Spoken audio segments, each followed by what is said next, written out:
we are living in the age with so much of information out there. நம்ம எல்லாரும் daily நிறைய இன்ஃபர்மேஷன்ஸை consume பண்ணிட்டு இருக்கோம்.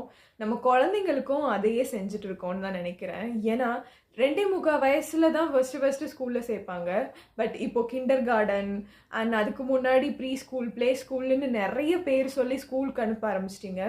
அங்கே போய் அவங்களுக்கு ஏபிசிடி ப்ரீ சிலபஸ் அப்படின்னு எல்லாம் சொல்லி நிறைய சொல்லி கொடுக்க ஆரம்பிச்சிட்டிங்க. உங்கள் குழந்தைங்க 8 வயசு வரைக்கும் பேசிக் திங்ஸை தெரிஞ்சுக்கிட்டாலே போதும்னு தான் நான் நினைக்கிறேன். பட் மற்றதெல்லாம் சொல்லிக் கொடுக்க வேணான்னு சொல்லலை. டெய்லி ஒரு 1 hour ஸ்பெண்ட் பண்ணி இந்த விஷயங்களையும் சொல்லிக் கொடுங்க. இந்த இன்ஃபர்மேட்டிவ் ஏஜில் அவங்க எப்போவுமே குழந்தையாவே வளர்றதுக்கு அவங்களுக்கு ஒரு ஆப்பர்ச்சுனிட்டி கொடுங்கன்னு நான் சொல்கிறேன். 1 hour பர்சனலாக டைம் ஸ்பெண்ட் பண்ணி அவங்களுக்கு good behaviours and manners share பண்ண சொல்லி கொடுக்கறது, இந்த மாதிரி ஃப்ரெண்ட்லியாக எப்படி இருக்கணும், சோஷியலைசேஷன், எல்லாரையும்